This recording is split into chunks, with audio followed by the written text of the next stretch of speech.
Hey guys, it's Avery Carl from the Short Term Shop, and today we are going to go over 5 things that do not add value to your short-term rental. Whether you're buying a short-term rental or selling it, there are a lot of things that you might think make your property worth more, but they actually don't, because these properties are residential properties that are appraised based on residential sold comps. So there's a lot of confusion there about what actually adds value to a property. So today we're going to go through 5 things that do not do that. Okay, this is going to piss off a lot of sellers, but future bookings, believe it or not, do not add 1 single cent of value to your short-term rental property. As a matter of fact, they're a pain in the ass. Nobody wants to take your future bookings. Nobody knows what kind of screening process you used, how much you booked them for per night. It's a pain in the ass to have to switch them over. As a matter of fact, to me, it makes it worth less to make people take on your future bookings. But anyway, they have no value on, or no basis on the appraised value for your short-term rental. Again, it's not a commercial property. Future bookings mean nothing, and most people don't want them anyway. So future bookings do not add value to your appraisal.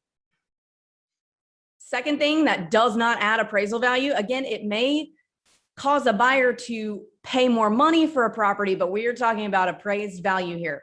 Furniture does not add appraised value to your property. Furniture is not real estate. Appraisals appraise real estate. Furniture is personal property. It adds $0 of value to your short-term rental. The third thing that does not add value to your short-term rental are your reviews. Reviews, in some cases, it's arguable. Are they transferable on Vrbo? Are they not transferable on anything else?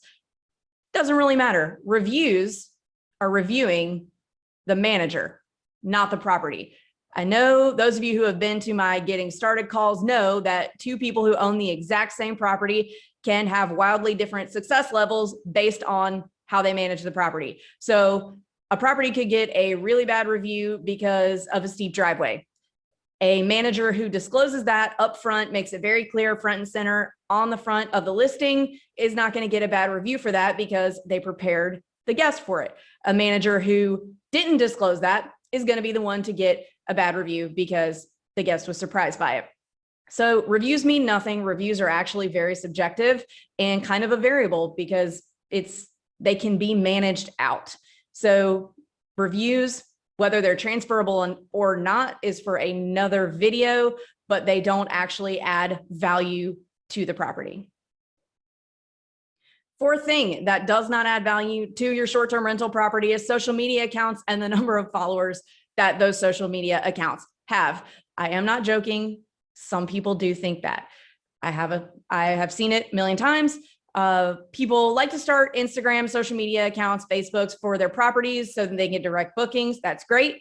Those have value to your management business, but they do not have value to your property. So just because a property has an Instagram account that has 100,000 followers, that does not make the property worth more in an appraisal scenario.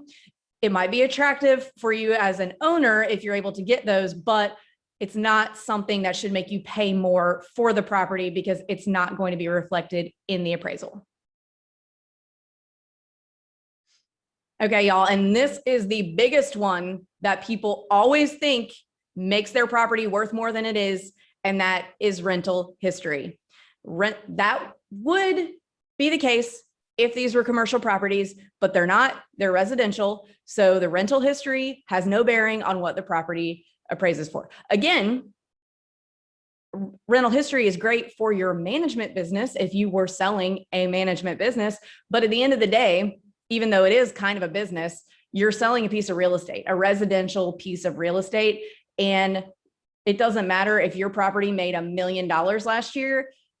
Appraisers in residential settings, they appraise based on sold residential comps, not based on how much the property made. That's a very big misconception in short-term rental investing.